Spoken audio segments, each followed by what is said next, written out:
इस वीडियो में हम आपको दिखाने वाले हैं चित्तौड़गढ़ का किला। चित्तौड़गढ़ शक्ति, भक्ति, त्याग और बलिदान के लिए प्रसिद्ध है। इस वीडियो में किले के सारे दरवाजे, सभी महल, सभी मंदिर, कुंड, स्मारक, छतरियां, संग्रहालय के बारे में हर एक चीज़ दिखाई गई है और हर एक महल, इमारत या मंदिर के पीछे की कहानी भी बताई गई है। यह वीडियो देखने के बाद चित्तौड़गढ़ किले की कोई ऐसी जगह नहीं बचेगी जिसके बारे में आपको पता न हो। तो पूरी जानकारी के लिए ये वीडियो एंड तक ज़रूर देखें। चलिए स्टार्ट करते हैं। किले के 7 दरवाजे बने हुए हैं। ये पहला दरवाज़ा है, इसका नाम है पाडन पोल। इसके बाहर रावत बाघ सिंह की छतरी बनी हुई है। राजस्थान वीरों की भूमि है और वीरों की इस क्रीड़ा भूमि में चित्तौड़गढ़ का अपना एक विशिष्ट स्थान है। चित्तौड़ का किला एक बहुत ही विशाल किला है। इसकी दीवारें भी बहुत ही मजबूती से बनाई गई हैं। ये दीवारें इतनी मजबूत हैं कि अलाउद्दीन खिलजी और अकबर जैसे शासक 6-6 महीने तक किले के बाहर डेरा डालकर बैठे रहे, लेकिन इन दीवारों को नहीं भेद सके। अब जो आप सामने देख रहे हैं वे किले की दूसरी पोल है। इसका नाम है भैरव पोल। इसका नाम भैरव पोल इसलिए रखा गया है कि इस पोल के पास सोलंकी भैरव दास बहादुर शाह से लड़ते हुए वीर गति को प्राप्त हुए थे। इस पोल के आगे निकलते ही हम देखते हैं कि यहाँ पर कल्लाजी राठौड़ की छतरी बनी हुई है और इसी के पास में बनी हुई है जयमल की छतरी। कल्लाजी राठौड़ और जयमल मेड़तिया 1568 में अकबर से लड़ते हुए वीरगति को प्राप्त हुए। अब यहाँ से आगे चलने पर जो पोल दिखाई दे रही है वो है तीसरी नंबर की पोल। इसका नाम है हनुमान पोल। इस पोल के पास हनुमान जी का एक छोटा सा मंदिर बना हुआ है। चित्तौड़ दुर्ग के सारे दरवाजे बहुत ही मजबूती से बनाए गए हैं और हर एक दरवाजे के पास कुछ न कुछ ऐतिहासिक चीज़ बनी हुई है। ये दुर्ग की दीवारें हैं। अब हम जाने वाले हैं चौथे नंबर के दरवाजे में, जिसका नाम है गणेश पोल।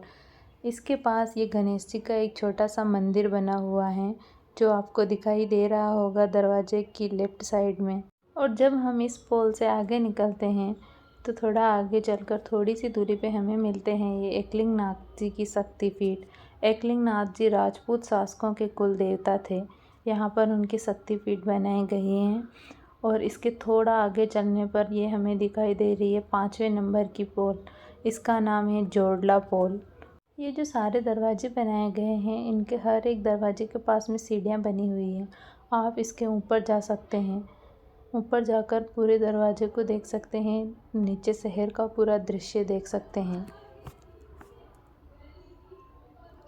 और जब हम इस जोरडा पोल से थोड़ा आगे निकलते हैं तो ये एक मोड़ आएगा और उसके पास ही है हमारी 6ठे नंबर की पोल, जिसका नाम है लक्ष्मण पोल। ये है लक्ष्मण पोल। इसके पास में लक्ष्मण जी का, इसके आगे निकलने के बाद लक्ष्मण जी का एक छोटा सा मंदिर बना हुआ है। हम यहाँ पे थोड़ी देर रुके थे, इस पोल के ऊपर आके देख रहे थे नीचे का व्यू। देखिए बहुत ही अच्छा दिख रहा है यहाँ से पूरा शहर दिखाई देता है और ये नीचे का रास्ता दिखाई देता है किले पर आने का। और ये अगर आप इधर आके देखेंगे तो आपको दिखाई देगा पूरा चित्तौड़ शहर। यहाँ से बहुत ही अच्छा व्यू है। यहाँ पे रुककर सबको देखना चाहिए। इन दीवारों में जो आप ये छोटे छोटे छेद देख रहे हैं, ये उस टाइम अगर कोई नीचे से कोई सेना खड़ी है तो ऊपर से देखकर तीर छोड़ने के लिए बनाए गए थे। इनसे तीर छोड़ते थे ताकि सामने वाली सेना उन पर आक्रमण ना कर सके और ये लोग उन्हें देखकर मार सके। ये किला बहुत ही बड़ा है और इसमें हर एक दरवाजे पर ये देखिए कुछ ना कुछ बनाया हुआ है।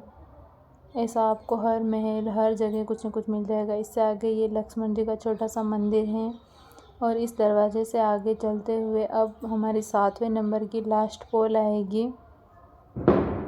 जो कि कुछ दूरी पर है। यहाँ पर देखिए बीच में कुछ छोटे छोटे कुछ बने हुए हैं। ये रही राम पोल। ये हमारी 7वें नंबर की पोल है। रामपोल के सामने सिसोदिया फत्ता का स्मारक बना हुआ है। ये स्मारक के ऊपर जाने के लिए सीढ़ियाँ बनाई हुई हैं। ये रहा ऊपर सिसोदिया फत्ता का स्मारक और यहाँ से आप पूरे शहर का व्यू देख सकते हैं। ये रामपोल है। ये पूरे शहर का व्यू अच्छे से दिखाई देता है यहाँ से। यहाँ पर एक बार ज़रूर आना, यहाँ पर आप आकर आपको बहुत ही अच्छा लगेगा। ये रामपोल एक तरीके से भारतीय वास्तुकला को दर्शाता है। इसके अंदर अनेक हिंदू देवी देवताओं की मूर्तियाँ बनी हुई हैं, आपको दिखाई दे रही होगी दूर से छोटी सी। और जब इसके अंदर जाते हैं तो इसके सामने बना हुआ है ये राम मंदिर। इसके बाद हम यहाँ से थोड़े आगे चलते हैं तो ये मंदिर बना हुआ है मराठाओं की कुल देवी तुलजा भवानी का मंदिर। ये चित्तौड़ दुर्ग का मैप है। इसमें दर्शाया गया है कि कहाँ पर क्या क्या है, कहाँ कौन सा महल, कौन सा कुंड, कौन सा मंदिर बना हुआ है। इस मैप में देखकर आप सब पता लगा सकते हैं। अब हम आगे चलते हैं। यहाँ जो ये महल आपको सबसे पहले दिखाई दे रहा है, ये कुंभा महल है। अब इस महल को हम आपको अंदर से पूरा दिखाने वाले हैं कि इस महल में कहाँ पर क्या बना हुआ है, कहाँ पर मंदिर है, कहाँ पर कौन सी चीज़, कक्ष कैसे थे उस टाइम के, हर एक चीज़ दिखाने वाले हैं। हम बात करेंगे कि ये महल किसने बनवाया, किसने इसका जीर्णोद्धार करवाया और ये कैसे बना है। ये रहा कुंभा महल। यह आप पॉज करके यहाँ से कुछ जानकारी पढ़ सकते हैं। चलिए अब हम चलते हैं इस महल के अंदर। यह महल राजपूत पद्धति से बना प्राचीन महल भग्न अवस्था में विद्यमान है। यह महल भारतीय स्थापत्य कला से उत्कृष्ट नमूने हैं तथा बहुत प्राचीन है, किंतु महाराणा कुंभा ने इसका जीर्णोद्धार करवाए जाने व इसके साथ नए भवनों का निर्माण के कारण यह महल महाराणा कुंभा महल कहलाने लगा।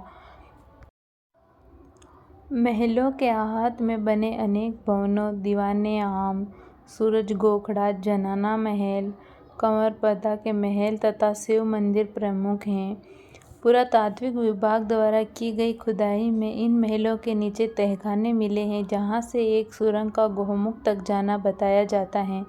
ऐतिहासिकों का अनुमान है कि रानी पद्मिनी का जौहर इसी स्थान पर हुआ था। कुंभा महल के दक्षिण व दक्षिण पश्चिम भाग में कंवरपदा महलों के खंडर हैं। उदय सिंह का जन्म, पन्ना द्वारा उदय सिंह को बचाने के लिए अपने पुत्र का बलिदान, मीरा द्वारा कृष्ण की आराधना, महाराणा विक्रमादित्य मीरा को विषपान करवाना आदि घटनाओं का इन्हीं महलों में होना बताया जाता है। कुंभा महल के प्रमुख प्रवेश द्वार बड़ी पोल व त्रिपोलिया कहलाते हैं। अब हम इस महल में देखने वाले हैं कि यहाँ पे ये सामने क्या बना हुआ है।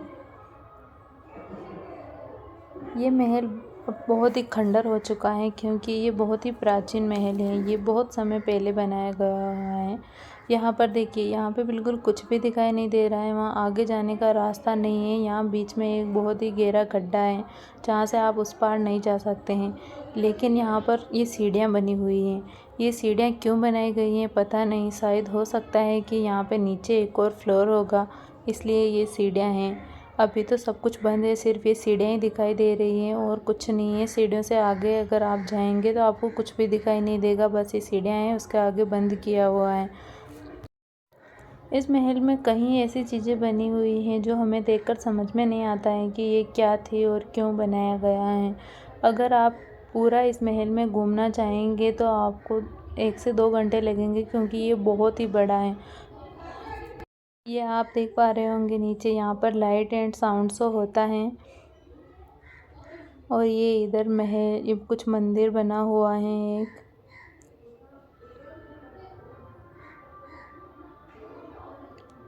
चलिए अब हम आपको दिखाते हैं इसमें बना हुआ ये रूम। इसमें खंभे बहुत ज़्यादा लगे हुए हैं और ये बनी हुई है खिड़कियाँ। यहाँ से पूरे किले का विजय स्तंभ तक का व्यू सब दिखाई देता है। इस महल में आपको कई सारे कमरे मिल जाएंगे जो खंडर हुए हैं, कुछ तो पूरी तरह से दिखाई भी नहीं दे रहा है।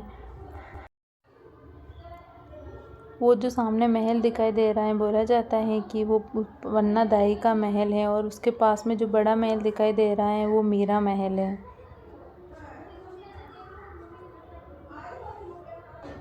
ये महाराणा कुंभा का महल है जो पूरी तरह से खंडर हो चुका है।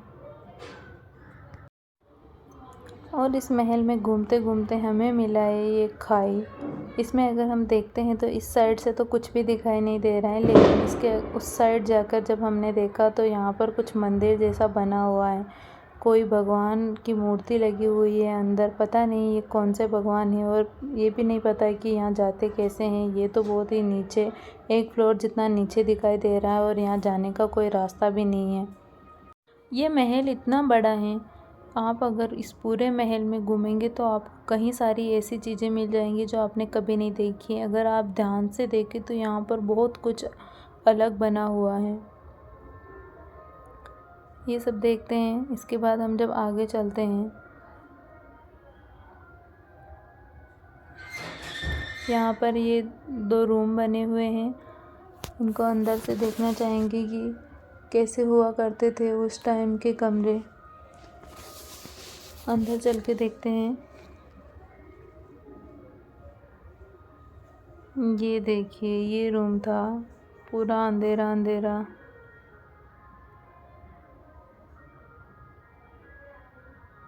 ये बस छोटा सा ही कमरा है और इसमें भी पूरा अंधेरा है, कुछ भी दिखाई नहीं दे रहा है। और ये रहा दूसरा कमरा, ये भी बिल्कुल वैसा ही है जैसा वो था, उसी आकार का है, छोटा है, बीच में पिलर लगे हुए हैं। चित्तौड़गढ़ दुर्ग बहुत ही विशाल बना हुआ है। चित्तौड़गढ़ दुर्ग समुद्री तल से 500 मीटर ऊंचा है और आसपास की भूमि से 152 मीटर ऊंचा। चित्तौड़ दुर्ग एक ऊंचे पठार पर निर्मित है। इसकी लंबाई 3.5 मील है और इसकी चौड़ाई आधा मील। इसका क्षेत्रफल 700 एकड़ में फैला हुआ है तथा दुर्ग की परिधि 8 मील यानी कि 13 किलोमीटर के आसपास है। इसकी आकृति एक विशाल वेल के समान है।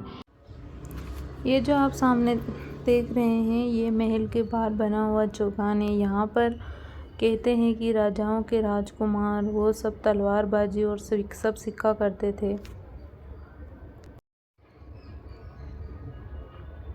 और जब हम इसके पीछे देखेंगे तो यहाँ पर हमें बहुत सारे छोटे छोटे कमरे बने हुए दिखाई देंगे, जो कि पूरी तरह से खंडर हो चुके हैं। बस उनका निशान मात्र रहा है कि उससे हम पता लगा सकते हैं कि शायद यहाँ पर कमरे बने हुए होंगे। ये देखिए, खिड़की बनी हुई है, यहाँ से आप देख सकते हैं चित्तौड़गढ़ शहर। और इस दीवार के बीच में लोगों ने बहुत ही कचरा फेंक रखा है। ये देखिए, ये बने हुए हैं छोटे छोटे कक्ष। ये उस टाइम पे रूम हुआ करते थे। ये कितने छोटे आकार के रूम थे, लेकिन ये महल अब पूरा खंडर हो चुका है। इसमें जो मुख्य चीज़ें थी जो अच्छी तरह से बनाई गई थी, सिर्फ वही शेष बची है। बाकी आप देख सकते हैं पूरी तरह से ढह गया है, लेकिन फिर भी इसमें बहुत सारी नई चीज़ें आपको देखने के लिए मिलेगी। ये इस महल के पीछे नीचे देखने पर एक मंदिर बना हुआ है। इस मंदिर का रास्ता यहाँ से नहीं जाता, इसका रास्ता विजय स्तंभ की ओर से आता है। और अभी हम जहाँ पर खड़े हैं वो महल है पन्नादाई का महल, जहाँ पर पन्नादाई ने उदय सिंह के प्राण बचाने के लिए अपने पुत्र चंदन का बलिदान दे दिया था। ये महल है पन्नादाई का। और ये महल है मीराबाई का। मीराबाई जो कृष्ण भक्ति के लिए प्रसिद्ध हैं। ये महल बहुत ही बड़े क्षेत्रफल में फैला हुआ है। ये देखिए, यहाँ से वो कितना दूर दिखाई दे रहा है। ये पूरा एक ही महल है। ये महल देखने के बाद हम चलेंगे श्रृंगार चौरी की ओर। राजपूत व जैन स्थापत्य कला के समन्वय का एक उत्कृष्ट नमूना है जो श्रृंगार चौरी के नाम से प्रसिद्ध है। इसके मध्य में एक छोटी सी वेदी पर 4 खंभों वाली छतरी बनी हुई है। कहते हैं कि महाराणा कुंभा की राजकुमारी के विवाह की चौरी, वह स्थान जहाँ पर परिणय संस्कार संपन्न होता है, उसे चौरी बोलते हैं और इसीलिए यह श्रृंगार चौरी के नाम से प्रसिद्ध है। और श्रृंगार चौरी के सामने बना हुआ है पुरातात्विक का कार्यालय, जहाँ पर दुर्ग से प्राप्त अनेक मूर्तियाँ व प्राचीन वस्तुओं का संग्रहालय है, जो इतिहासज्ञों के विशेष आकर्षण का केंद्र है। इसमें अनेक प्रकार की छोटी छोटी मूर्तियाँ रखी हुई हैं। और इसी के सामने बना है तोपखाना। तोपखाना नामक स्थान है जहां इस दुर्ग की अनेक छोटी बड़ी तोपों को एकत्रित करके रखा गया है। इसमें अनेक छोटी छोटी और बहुत सारी बड़ी तोपें रखी हुई हैं। ये एक बड़ी तोप है जिसे बाहर रखा गया है। और यहाँ से निकलने के बाद कुंभा महल के प्रमुख प्रवेश द्वार बड़ी पोल से बाहर निकलते ही सामने हमें दिखेगा फतेह प्रकाश महल, जो कि म्यूजियम है। उदयपुर के महाराणा फतेह सिंह द्वारा नवनिर्मित 2 मंजिल बड़ा ही भव्य महल है। यह महल देखने में बहुत ही सुंदर और भव्य है। ये 2 मंजिला बना हुआ है। आप देख सकते हैं कितना बड़ा महल है। इस भवन में राज्य सरकार द्वारा एक संग्रहालय की स्थापना की गई है, जिसमें इस क्षेत्र से प्राप्त हुए पाषाणकालीन सामग्री, अस्त्र, वस्त्र, मूर्ति कला के नमूने एवं प्राचीन चित्रों के अलावा विभिन्न ऐतिहासिक व लोक कला की प्रमुख सामग्री को प्रदर्शित किया गया। इसमें श्री गणेश जी की मूर्ति दर्शनीय है। म्यूजियम के अंदर आकर हम देखते हैं कि यहाँ के प्रमुख शासकों की तस्वीरें लगी हुई हैं और ये बीच में बनाया हुआ है नक्शा। ये पूरे चित्तौड़ दुर्ग का नक्शा है। इसमें दर्शाया गया है कि कहाँ पर कौन सा महल है, कहाँ पर कौन सा मंदिर है, कौन सी जगह पर क्या बना हुआ है। इस नक्शे में हर एक चीज़ बताई गई है और नाम लिखा हुआ है कि कौन से महल का क्या नाम है, कौन से मंदिर का क्या नाम है, कौन सा मंदिर कौन से भगवान का है। हर एक चीज़ इस नक्शे में दिखाई गई है। ये थोड़ा आगे आने पर ये इसी महल का नक्शा बनाया हुआ है या मॉडल कह सकते हैं आप इसे। और ये सामने कुछ लिखा हुआ है इस महल के बारे में। ये महल 2 मंजिला है। इसका पहला मंजिल ऐसा दिखाई देता है और दूसरा मंजिल ऐसा। दूसरे मंजिल पर इस प्रकार के कक्ष बने हुए। अब जाते हैं हम इसके अंदर। ये अंदर से देखिए, बहुत ही भव्य, बहुत ही बड़ा महल है। इसके बीच में वो एक मूर्ति बनी हुई है। इस मूर्ति को देखने के बाद अब हम जाएंगे आगे। बाहर की तरफ हमें और कुछ दिखाई दे रहा है, कुछ और मूर्तियाँ वगैरह बने हुए हैं। ये मूर्तियाँ बनी हुई हैं, देखिए ये घोड़ा और बादल हैं। ये रानी की मूर्ति है और ये शिव भगवान की खंडित मूर्ति है। ये पन्नादाई है।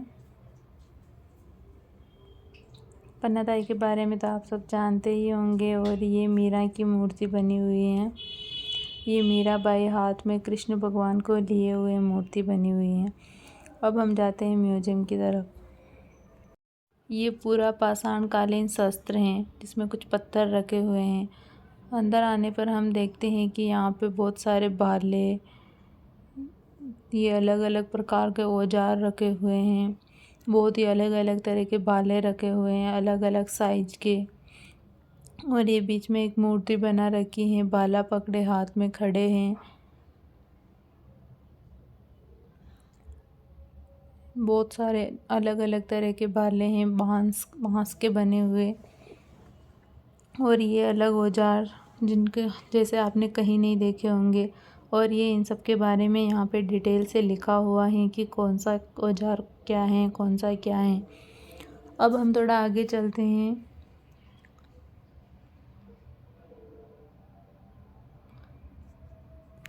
ये लगी हुई है हुक्का पीने की नलियाँ।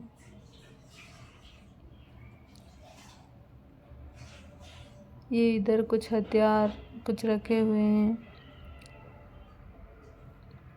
यहाँ से आगे चलते हैं। आगे वाले कक्ष में हमें क्या मिलेगा, देखिए यहाँ पर अलग अलग प्रकार की तलवारें रखी हुई हैं। तलवारों के बारे में लिखा गया है कि कौन सी तलवार कैसी है, कौन सी तलवार का क्या नाम था। यहाँ पे भी और अलग प्रकार की तलवारें रखी हैं। सारी तलवारें अलग अलग दिखती हैं, अलग अलग साइज़ हैं, अलग अलग बनावट हैं सबकी। ये ढाल हैं, ये ढाल और कहीं छोटी छोटी तलवारें इसके साथ में रखी हुई हैं।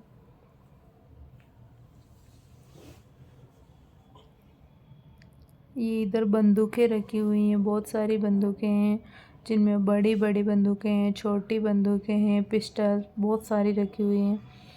ये महाराणा प्रताप की मूर्ति बना रखी है, भाला पकड़े हुए महाराणा प्रताप खड़े हैं। ये महाराणा प्रताप के पास बहुत सारी बड़ी बड़ी बंदूकें लगाई गई हैं जिनकी हाइट ही बहुत ज़्यादा है, 6-7 फीट होंगी। ये नॉर्मल साइज़ की बंदूकें हैं जैसे आप सबने देखी होंगी। ये ढाल हैं और ढाल में फंसा रखी हैं कुछ छोटी छोटी तलवारें। ये राइफल,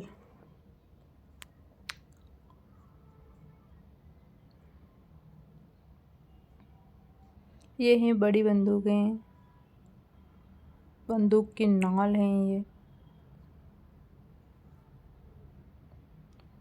ये भी बंदूक की नाल हैं। ये बंदूकें हैं। इसके अंदर अनेक प्रकार की बंदूकें रखी हैं जो आपने कहीं नहीं देखी होगी। बहुत अलग अलग तरह की, कम से कम 200 से 300 बंदूकें होंगी। सब अलग अलग तरह की हैं, दो एक भी ऐसी नहीं है कि दो आपको सेम मिल जाए। इसके बाद आगे चलने पर यहाँ पे ये बारूददानी लगी हुई हैं। बारूददानी जिनसे बारूद भरा जाता था बंदूकों में, वो हैं। ये एक ढाल हैं, कुछ तलवारें हैं, छोटी साइज़ की तलवारें। ये बंदूक की नाल हैं। ये पिस्तौल हैं छोटी। ये भी सब अलग अलग तरह की है, इनमें भी कुछ भी सेम दिखाई नहीं दे रहा है। और एक तो बीच वाली बहुत छोटी है, हद से ज़्यादा। और यहाँ पर ये लगी हुई है ढाल और कटार। ये एक ढाल लगी हुई है और ये बहुत सारे कटारें हैं जो अलग अलग तरह की बनी हुई हैं। देखिए कटारें कैसी हुआ करती थी। कटार बहुत ही घातक हथियार माना जाता है जो एक ही प्रहार में किसी की भी जान ले लें। ये कुल्हाड़ी टाइप का कुछ हथियार है। और ये यहाँ पर रखे हुए कवच, ये बहुत ही प्राचीन कवच हैं, ऐसा आपने कहीं नहीं देखा होगा। बहुत प्राचीन कवच हैं ये। और ये जंजीरों वाला कवच, ऐसा तो अक्सर आपने देखा होगा।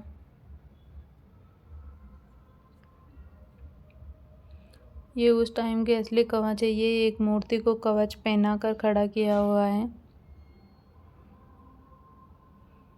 ये और कुछ मूर्तियां बना रखी हैं जो सारे कवच पहनकर खड़े हैं। ये टोपी लगी हुई है, लोहे की टोपी हुआ करती थी ताकि कोई तलवार से प्रहार करे तो भी सर में ना लगे, इसके लिए। ये कुछ छोटे आकार के कवच हैं। इसके बाद हम यहाँ से बाहर चलेंगे। यहाँ बाहर कुछ मूर्तियाँ लगी हुई हैं।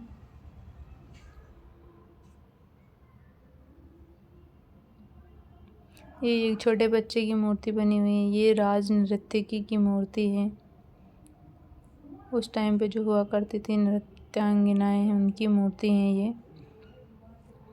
अब ये एक अंदर लगा हुआ है बहुत ही बड़ा पोस्टर जिसमें दर्शाया गया है किले के प्रमुख 7 दरबार जो हमने भी इस वीडियो में आगे देखे थे।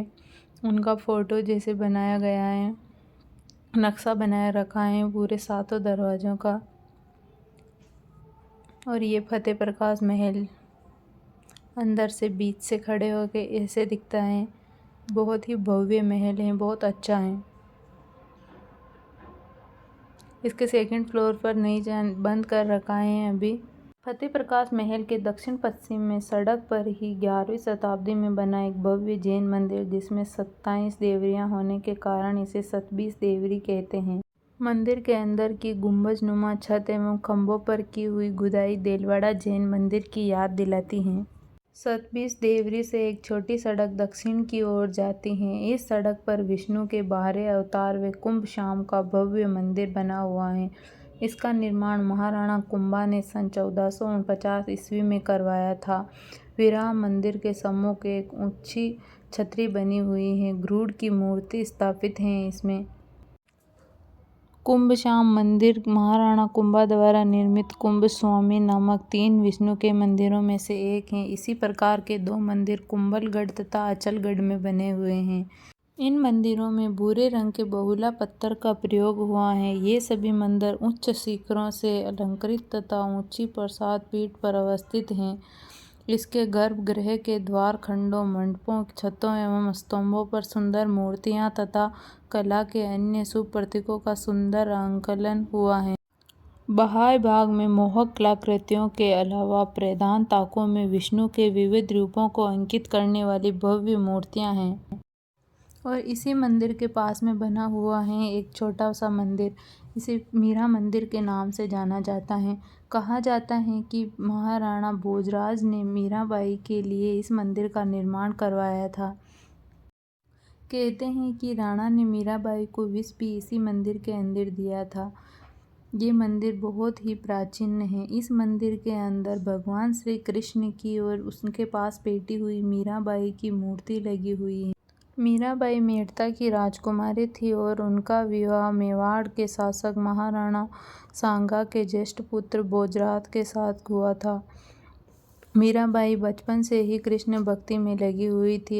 अतः विवाह होने के उपरांत उनका भक्ति भाव बढ़ गया और वह भजन कीर्तन व साधु संगत करने लगी, जिससे मेवाड़ के महाराणा व राज परिवार क्रोधित हुए।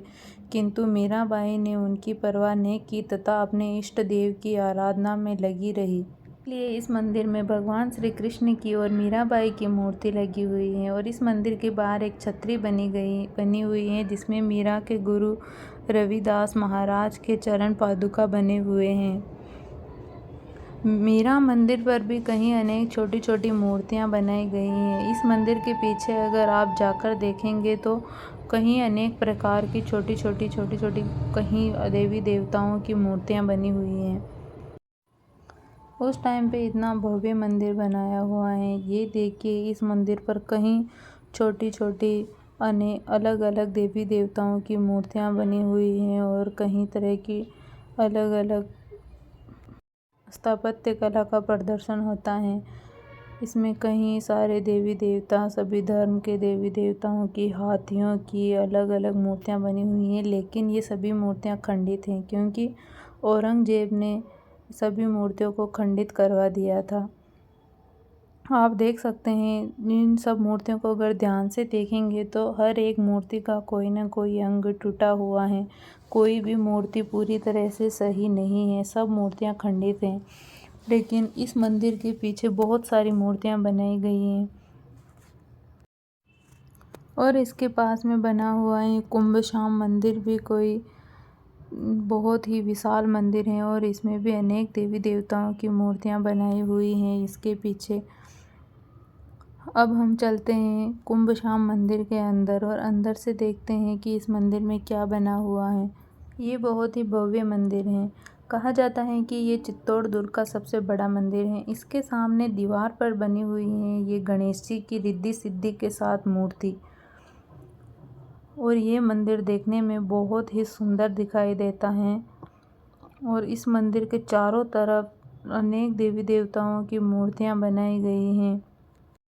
गगनचुंबी शिखर, विशाल कलात्मक मंडन व प्रदर्शनात्मक वाला मंदिर स्थापत्य कला का एक सुंदर नमूना है। इस मंदिर के बाहर दोनों साइड में ये मूर्तियां बनाई गई हैं। आप देखेंगे कि चित्तौड़ दुर्ग में सभी मूर्तियां खंडित हैं। अब हम चलते हैं मंदिर के अंदर।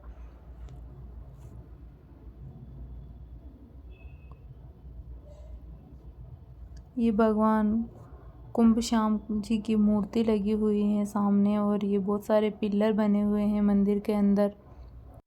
इस मंदिर की भीतरी परिक्रमा में के पिछले ताक में विष्णु के विराह अवतार को अंकित करने वाली मूर्तियां हैं।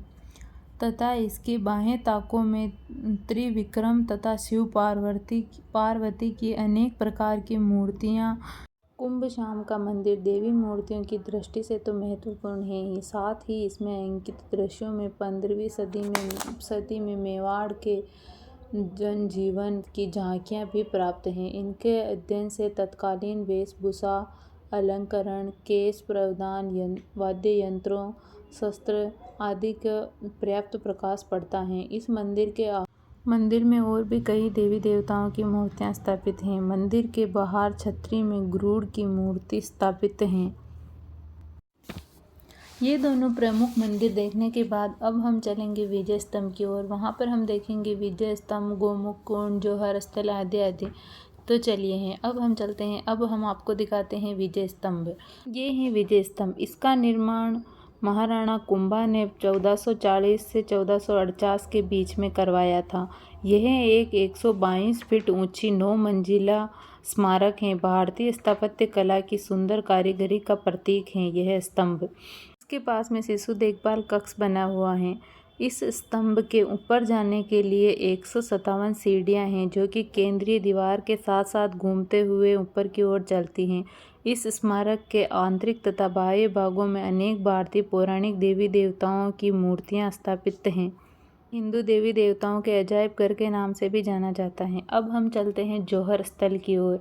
ये है जौहर स्थल की ओर जाने का मुख्य दरवाज़ा। इस दरवाजे से होकर अब हम आगे जाएंगे, जहां हमें मिलेगा जौहर कुंड, जहां पर रानी पद्मावती और अन्य बाकी 2 जौहर हुए थे। इस दरवाजे से होते हुए जब हम अंदर जाएंगे तो हम वहां पर देखेंगे कि समिंदेश्वर का मंदिर बना हुआ है, गोमुख कुंड बना हुआ है और ऐतिहासिक जौहर कुंड बना हुआ है।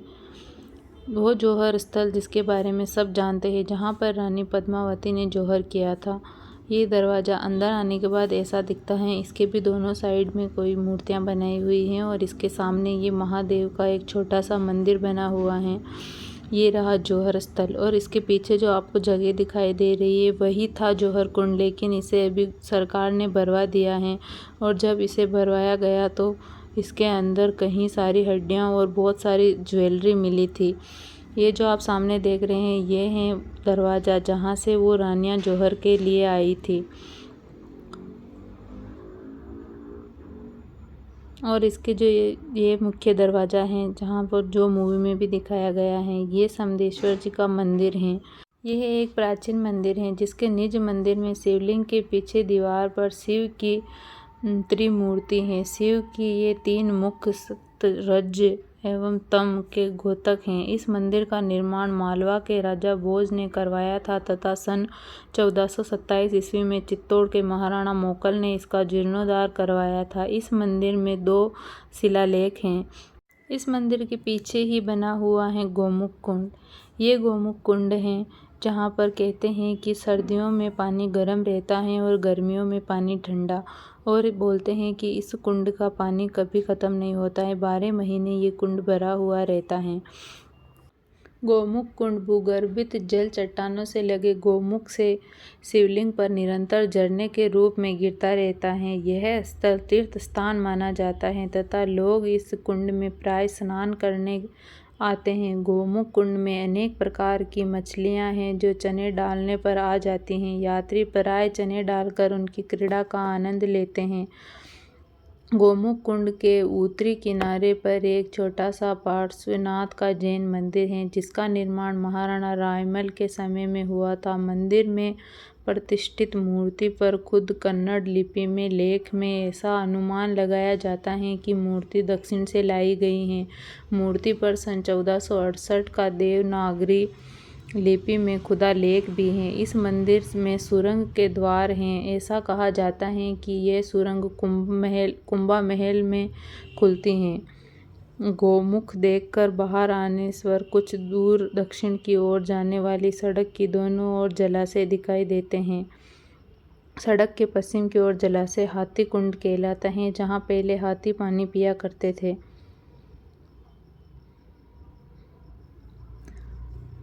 यहाँ से होकर हम जाएंगे गोमुख कुंड के पास। ये जो सामने दिखाई दे रहा है आपको एक कमरे जैसा, इसके अंदर रानी पद्मिनी की एक कल्पित मूर्ति लगी हुई है जहाँ पर हमेशा ये ज्योति जलती रहती हैं। इस मूर्ति के बारे में कहा जाता है कि ये जो गुफा दिख रही है यहाँ से रानी पद्मिनी स्नान करने के लिए आती थी।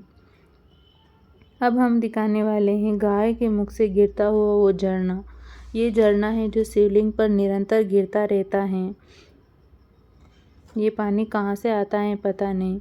ये इसके बाहर बना हुआ एक कुंड है, इसे हाथी कुंड के नाम से जाना जाता है। ये वो कुंड है जहाँ पर हाथी पानी पिया करते थे।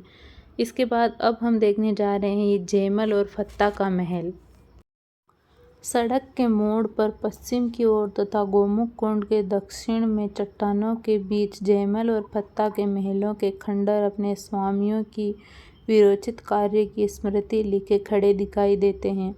राठौड़ जयमल व सिसोदिया फत्ता चित्तौड़ के अंतिम साखे में अकबर की सेना से लड़ते हुए काम आए थे। फत्ता के महलों में हुआ आसमानी शतरंज का काम वहीं कहीं आज भी विद्यमान है। यहाँ से बाहर देखने पर ये सामने एक तालाब बना हुआ है। अब चलते हैं हम जयमल और फत्ता के महल के अंदर। ये इन दीवारों पर कुछ लोगों ने बहुत सारे नाम लिखे हुए हैं। वो जो सामने आपको खंडर महल दिखाई दे रहा है वही है जयमल और फत्ता का महल। ये महल आज भी खड़ा है, उनकी वीरता दिखा रहा है। ये अब बिल्कुल खंडर हो चुका है। जयमल फत्ता के महल के पूर्व दिशा में जो अभी हमने आपको एक तालाब दिखाया था, ये जयमल फत्ता का तालाब कहलाता है। इस तालाब के किनारे पत्थर के 6 बुद्ध स्तूप मिले थे जो आजकल पुरातात्विक कार्यालय के सामने खड़े हैं। ऐसा प्रतीत होता है कि जैसे कि पहले किसी समय यहाँ बौद्ध मंदिर रहा होगा। अब हम जयमल फत्ता के महल के अंदर जा रहे हैं। यहाँ पर सामने एक माता का मंदिर बना हुआ है जहाँ पर कुछ सिंदूर लगाकर जय माता दी, कंकाली माता लिखा हुआ है और ये कुछ बना रखा है। ये महल अब बिल्कुल खंडर हो चुका है,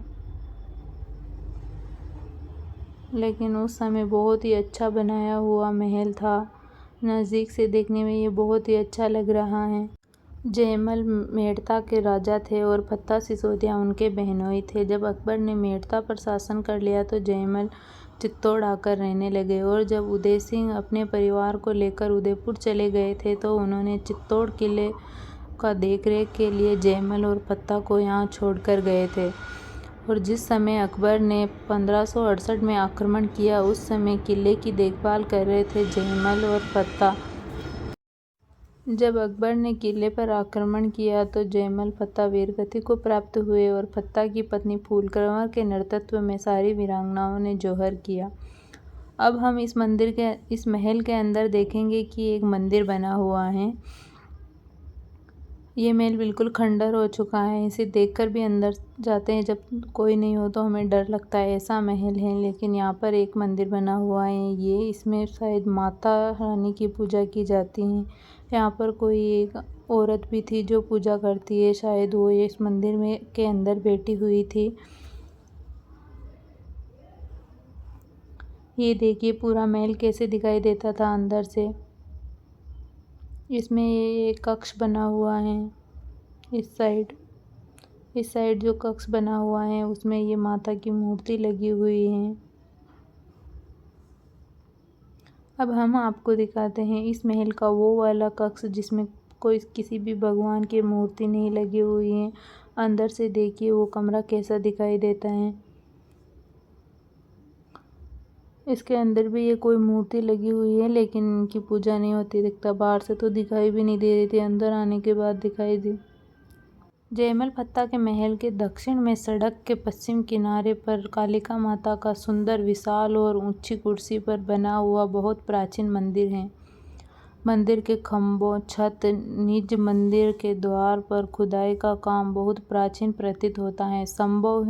संभव है इस मंदिर का निर्माण मेवाड़ के गुहिल वंश राजाओं ने 8वीं या 9वीं शताब्दी में करवाया था।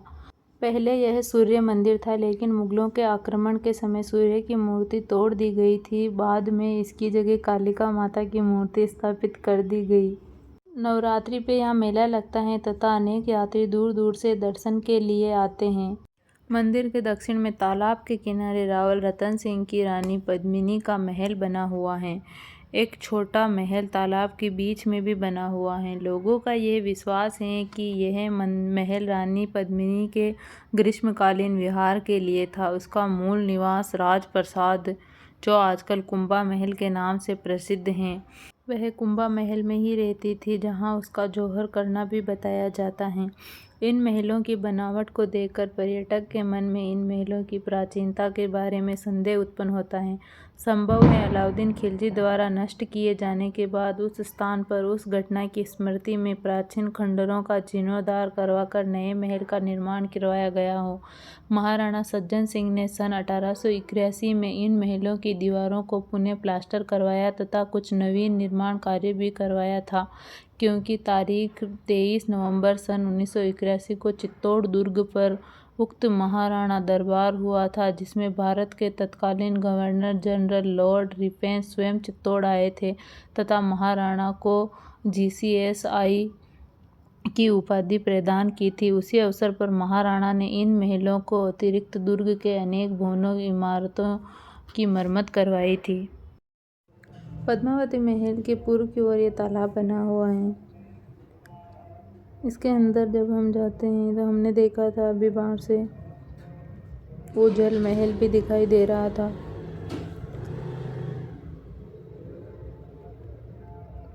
ये महल है, हम इसके ऊपर आए हुए हैं। यहाँ से हम देखेंगे बाहर से जो वो दिखाई दे रहा है सामने एक खंडर सा महल, वो खातन रानी के महल के नाम से जाना जाता है, जो कि पद्मिनी के जल महल की दक्षिण दिशा की ओर बना हुआ है। अक्सर लोग पद्मिनी महल देखकर लौट जाते हैं, वहाँ तक नहीं जाते। वहाँ जाने के रास्ते भी बहुत मुश्किल हैं।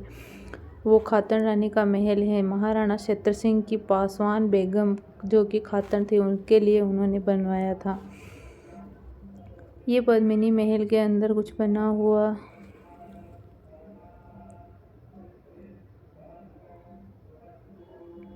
ये हम यहाँ से अंदर जाते हैं। इधर बहुत छोटे छोटे कक्ष बने हुए हैं। अंदर एक जैसे कई सारे कक्ष बने हुए हैं, ये आप देख सकते हैं।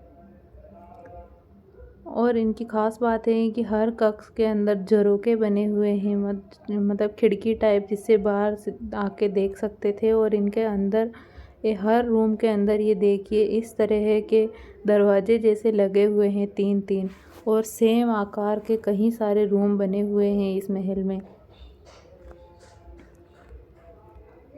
यहाँ से आगे जाने पर देखते हैं इधर सीढ़ियाँ लगी हुई हैं, इधर कुछ बना हुआ है।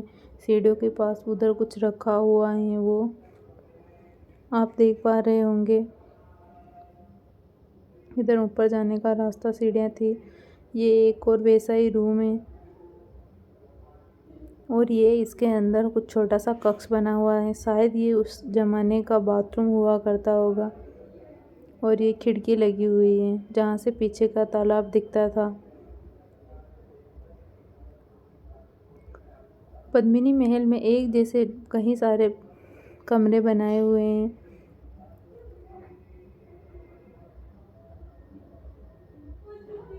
ये तो काल कोठरी जैसे दिखाई दे रहे हैं, शायद इसमें बंदियों को रखते होंगे। ये महल अंदर से ऐसा दिखाई देता है, पद्मिनी महल। अब हम जाएंगे उस जगह जहाँ पर प्राचीन कथाओं के अनुसार अलाउद्दीन खिलजी खड़ा था और जल महल से रानी पद्मिनी का पानी की परछाई उसे कांच में दिखाई गई थी।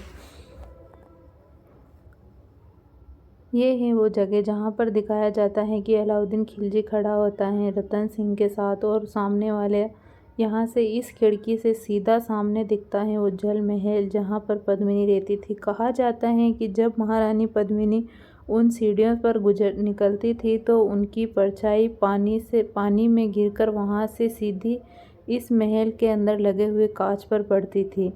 यहीं से अलाउद्दीन खिलजी को भी रानी पद्मिनी का चेहरा दिखाया गया था। ये है जल महल, जिसका बाहर से लिया गया व्यू है।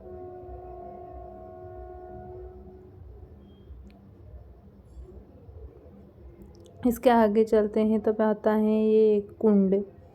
ये कुंड कालिका मंदिर के सामने बना हुआ है, बीच के रास्ते पर। पद्मिनी महल से दक्षिण की ओर में ये बाक्सी नामक स्थान बनाया गया है। 4 दीवारों से घिरा हुआ एक छोटा सा स्थान है। कहा जाता है कि महाराणा कुंभा ने मालवा के शासक मोहम्मद शाह को 5 महीनों तक यहाँ पर बंदी बनाकर रखा था। और इसके सामने एक खंडर महल बना हुआ है। यहाँ से थोड़ा आगे चलने पर हम देखेगा चित्रंग तालाब। इसके किनारे पहुँचते ही इस तालाब का निर्माण चित्रांगद मौर्य शासनकाल में हुआ था। आसपास के क्षेत्र को देखकर ऐसा भान होता है कि प्राचीन समय में दुर्ग के इस भाग में भी आबादी थी। तालाब देखकर अब हम चलते हैं चित्तौड़ किले के मुख्य द्वार सूरजपोल की तरफ आगे की ओर। उधर ये देखिए, ये जो जगह दिख रही है, यहीं पर अलाउद्दीन खिलजी 6 महीनों तक डेरा डालकर बैठा रहा था और यहीं उसने बनवाया था राज टीला या मोहर मंगरी। यहाँ से थोड़ा आगे जाने पर ये एक कुंड दिखाई देगा। ये वही बहुत ही प्राचीन कुंड है। इसके किनारे पे एक मंदिर बना हुआ है और ये बहुत सारा कुछ बने हुए हैं। और इसके दक्षिण दिशा में भी एक बहुत बड़ा तालाब बना हुआ है, उसकी सीढ़ियाँ लगी हुई हैं। ये ऐतिहासिक स्मारक बना हुआ है और जो कि चित्तौड़गढ़ फोर्ट, लिविंग फोर्ट है। तो ये कुछ लोगों के घर हैं और यहाँ पर खेती की जाती है। सामने खेत दिखाई दे रहा है आपको, इसमें कुछ फसल बो रखी हैं, यहाँ पर लोग रहते हैं। ये पीछे का रास्ता है। यहाँ से होते हुए अब हम जाएंगे सूरजपोल की तरफ, जहाँ सूरजपोल जो कि किले का मुख्य द्वार है। सूरजपोल देखने के बाद हम जाएंगे कीर्ति स्तंभ, जो कि जैन धर्म को समर्पित है। यह बीच में एक मंदिर बना हुआ है जो कि खंडर है। इसे औरंगजेब ने तुड़वाया था ऊपर से।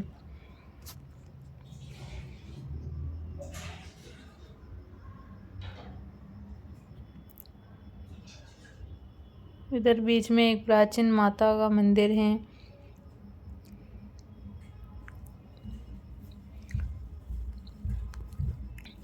कुछ आगे ये रही सूरजपोल। ये चित्तौड़ दुर्ग का मुख्य द्वार था, मतलब सामने से। वो जो 7 द्वार हैं वो पीछे की तरफ है, लेकिन अब वो आगे हैं क्योंकि शहर उस तरफ है।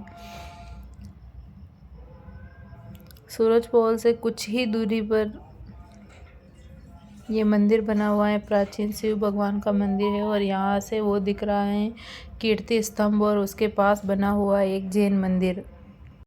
सूरजपोल से उत्तर की ओर जाने वाली सड़क पर आगे पूर्व की ओर जैन कीर्ति स्तंभ आता है।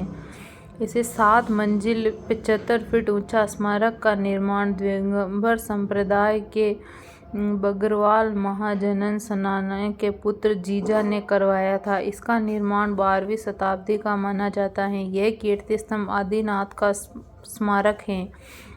इसके चारों पार्श्व पर 5 फुट आदिनाथ की दिगंबर मूर्तियां खुदी हुई हैं और बाकी के भागों में अनेक छोटी छोटी जैन मूर्तियां अंकित हैं। जैन कीर्ति स्तंभ के पास ही महावीर स्वामी का जैन मंदिर है, जिसका जीर्णोद्धार महाराणा कुंभा के समय में सन 1438 में ओसवाल महाजन गुणराज ने करवाया था। जैन कीर्ति स्तंभ से एक सड़क सीधी उत्तर की ओर लखोटा बार की जाती है तथा वहां से पहले पश्चिम में तथा फिर दक्षिण में मुड़कर सड़क रतन सिंह महल के पिछले भाग से होते हुए कुकुड़ेश्वर कुंड के समीप होकर रामपोल पहुंचती हैं। दुर्ग के इस भाग में विशेष दर्शनीय स्थान नहीं है। ये महावीर स्वामी का जैन मंदिर के पीछे बनी हुई कुछ मूर्तियां थी और ये इसके पीछे से नीचे का दृश्य दिखाई देता है, जहां पर अलाउद्दीन खिलजी 6 महीने तक डेरा डालकर बैठा रहा था।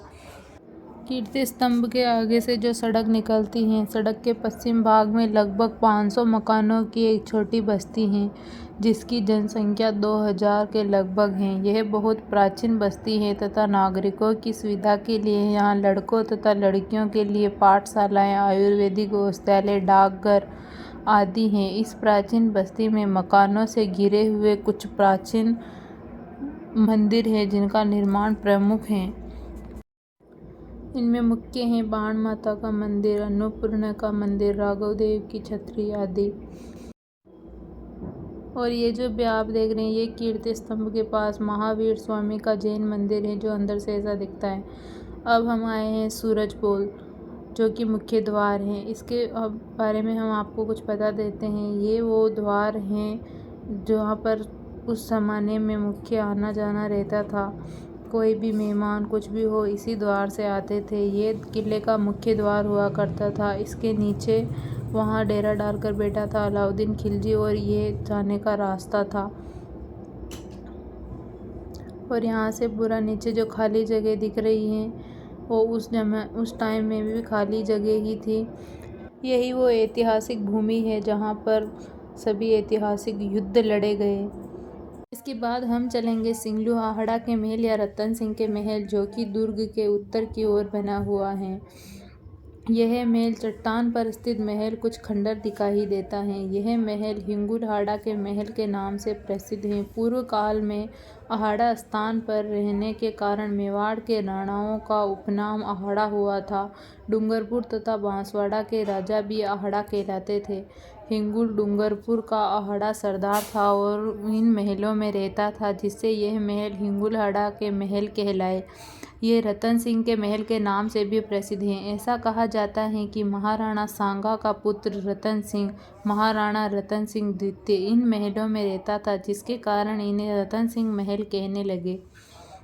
इन महलों के नीचे ही पूर्व में रत्नेश्वर तालाब है, जिसे पश्चिम किनारे पर एक शिवालय है जो कि रत्नेश्वर महादेव मंदिर के नाम से भी प्रसिद्ध हैं। यह महल बिल्कुल खंडर हो चुका है। इसमें आप देख सकते हैं किस तरह के कमरे बने हुए हैं। दीवारें भी पूरी पत्थर से बनाई हुई हैं। इसका मतलब ये है कि यह महल बहुत ही ज़्यादा प्राचीन महल था। ये इसमें बीच में चौगान बना हुआ है महल में। और ये जो आप सामने देख रहे हैं ये एक कमरा है, बिल्कुल छोटा सा कक्ष। ये कुछ सामान रखने के लिए हुआ करते थे उस टाइम पे। अब यहाँ से अगर हम एक मंजिल ऊपर जाएंगे तो हमें दिखेगा जो बाहर जो तालाब बना हुआ था उसका दृश्य। बालकनी टाइप बना हुआ है जिन्हें उस टाइम में झरोखे कहते थे। जो झरोखे में बैठकर बाहर दरबार लगता था उसकी सुनवाई किया करते थे राजा महाराजा। देखिए कैसे दिखाई होते थे वो झरोखे। ये एक मंदिर बना हुआ है इस महल के बाहर। इसका गेट बाहर की ओर है और ये बने हुए हैं झरोखे। और इसके पास में ये एक छोटा सा कक्ष बना हुआ है। यहाँ पर बैठा करते थे महाराणा और नीचे से प्रजा की सुनवाई किया करते थे। इधर बैठा सामने खड़ी हुआ करते थे प्रजा के सभी लोग। ये तालाब बहुत ही सुंदर लगता है महल आगे से देखने से, इस तालाब की वजह से। ये महल अब बिल्कुल खंडर हो चुका है। इस महल में कई सारे कमरे हैं। ये एक 2 मंजिला महल है जो कि बहुत ही सुंदर बना हुआ है। हालांकि ये अब खंडर हो चुका है लेकिन फिर भी बहुत अच्छा दिखता है। इसी के साथ कंप्लीट हो गया है हमारा चित्तौड़ का पूरा वीडियो। आपको ये वीडियो कैसा लगा कमेंट करके ज़रूर बताइए।